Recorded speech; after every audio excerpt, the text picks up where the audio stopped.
میں کہ حضور لجنہ کی طرف سے یہ سوال ہے کہ مسلمانوں کی دکانوں کے علاوہ جو گوشت یہاں سے ملتا ہے کیا وہ ہم کھا سکتے ہیں؟ کیونکہ سننے میں آیا ہے کہ مجبوری کی حالت میں جب حلال گوشت نہ ملے تو بسم اللہ پڑھ کر ہم کھا سکتے ہیں، یہ کہاں تک درست ہے؟ ہاں، یہ سوال یہ ہے کہ اگر حلال گوشت جس کو مسلمان نے اللہ کا نام لے کر ذبح کیا ہو یا یہودی نے اللہ کا نام لے کر ذبح کیا ہو، اگر یہ نہ ملے تو کیا دوسرا گوشت ہم کھا سکتے ہیں بسم اللہ اللہ اکبر پڑھ کے، بسم اللہ پڑھ کے؟ اس کا جواب یہ ہے کہ دوسرے گوشت میں سے ہر ایک نہیں کھا سکتے۔ اگر کوئی چوزا ہے مثلا، وہ ذبح کرنے کی بجائے کسی نے گردن مروڑ کر سانس گھونٹ کے مارا ہو تو وہ حرام ہے، کیونکہ صرف جو حرام جہاں جہاں مذکور ہے اس میں واضح طور پر چوٹ لگ کے مرا ہوا، یعنی انسان نے خود ذبح کر کے نہ مارا ہو، چوٹ سے مر گیا ایکسیڈنٹ سے، یا دم گھونٹ کے مارا ہوا، یہ حرام لکھا ہے۔ تو حرام چیز پر آپ چاہے زیادہ اور بسم اللہ پڑھیں وہ حلال نہیں ہوگی۔ لیکن ایسا جانور جس کو انسان نے کھانے کی غرض سے ذبح کیا ہو، خواہ وہ غیر مسلم طریقے سے ذبح کیا ہو، یعنی خون نکالا ہو اس کا اور خون نکلنے کی وجہ سے مارا ہو، اس پر اگر خدا کے سوا کسی اور کا نام لیا گیا ہو تو وہ بھی حرام ہو جاتا ہے، اور وہ بھی چاہے ہزار دفعہ بسم اللہ پڑھے وہ حلال نہیں ہو سکے گا۔ یعنی ذبح کرتے وقت اگر نیت میں شامل ہو کہ میں خدا کی بجائے کسی فرضی خدا کے گھاٹ چڑھا رہا ہوں اس کو، تو ایسا شخص، ایسا جانور حرام ہی رہے گا ہمیشہ۔ ایک تیسری شکل ہے کہ ذبح کرنے والے نے نہ خدا کا نام نہ لیا نہ غیر خدا کا نام لیا، اور انسانی استعمال کی غرض سے ایک جانور کو اس طرح مارا کہ اس کا خون بہہ گیا ہے۔ ایسا گوشت اگر بسم اللہ پڑھ لی جائے تو جائز ہو جاتا ہے۔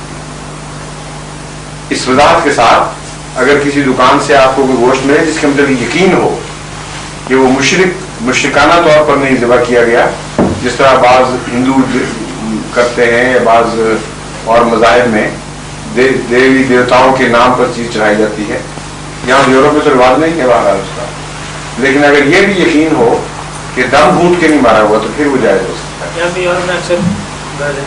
ہاں، تو اس کا وہ جائز ہے جس میں خون بہا ہو اور انسانی استعمال کی غرض سے مارا گیا ہو، وہ جائز ہو جاتا ہے۔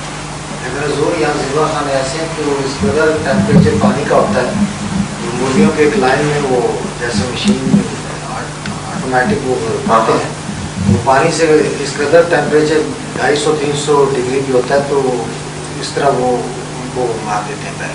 وہ حرام ہے، وہ مرغی جو جس کا خون نہیں بہا مارتے وقت وہ حرام ہے، وہ ہرگز حلال نہیں ہے، اسی قیمت پہ نہیں کھانی چاہیے۔ عربیوں نے حلال لکھا ہوتا ہے، تو اگر عربی جو دکانیں ہیں حلال لکھا ہوتا ہے، اگر وہ سور کا حلال لیتے اب کھائیں کتنے سے کیا مطلب بیچتے وہ مرغی ہے یا بھیڑ کا گوشت ہے، یہ بحث نہیں ہو رہی۔ اب ایک آپ کی اپنی باتیں متضاد ہو گئی۔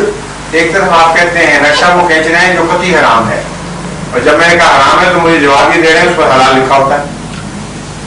حلال لکھا ہونے سے کس طرح حلال ہو جائے گا؟ اگر حرام چیز جو نقشہ آپ نے کھینچا ہے وہ حرام کا کھینچا ہے نا، اس کا مجھے جواب جو دے رہے ہیں وہ بے معنی ہے۔ جب میں نے کہا جو نقشہ آپ کا اگر یہ درست ہے تو وہ چیز حرام ہو گئی، تو آپ اس کے خلاف یہ دلیل دے رہے ہیں کہ لکھا ہوتا ہے اس پر حلال ہے، تو لکھی ہوئی بات مانیں گے یا میری بات مانیں گے؟ میں قرآن کے مطابق کہہ رہا ہوں۔ یورپ میں 2 قسم سے ہیں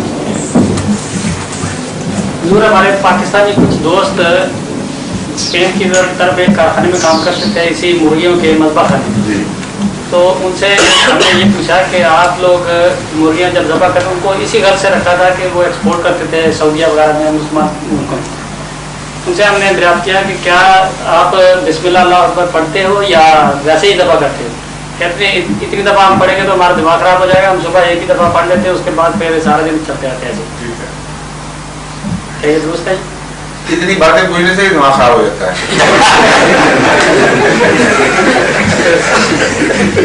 مومن اس کا تجربہ نہیں کرنا چاہیے۔ بخاری میں جو حدیثیں اس کے متعلق ہیں وہ حیرت انگیز ہیں۔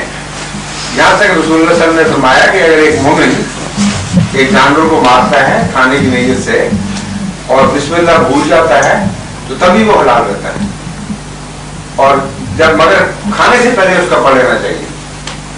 اس لیے اس نے دین کو بہت آسان بھی کر دیا, لیکن بنیادی اصول پھر بھی قائم رہیں گے. جو قطعی حرام ہے وہ باہر حرام ہے, اس کو بسم اللہ حلال نہیں کر سکتی. جو درمیانی معاملات ہیں اس میں ضائع ہونے کو تلف کرنے کو خدا تعالیٰ پسند نہیں فرماتا, بلکہ اجازت دے رہا ہے کہ کھانے سے پہلے اگر ایسے گوشت پر آپ بسم اللہ پڑھ لیں تو پھر بھی حلال ہو جائے گا. تو مسلمان کا وہ تو پھر بھی مسلمان کا مذہب ہے جو آپ بتا رہے ہیں, وہ تو ویسے ہی حلال ہے. ایک دفعہ بسم اللہ پڑھے یا 100 دفعہ بسم اللہ پڑھے, جب ایک دفعہ وہ داخل ہوا ہے اس نیت سے فیصلہ کر کے کہ اللہ کی اجازت سے میں ذبح کر رہا ہوں, تو بعض دفعہ نہیں پڑھتا ہوگا تبھی بھی وہ حلال رہے گا.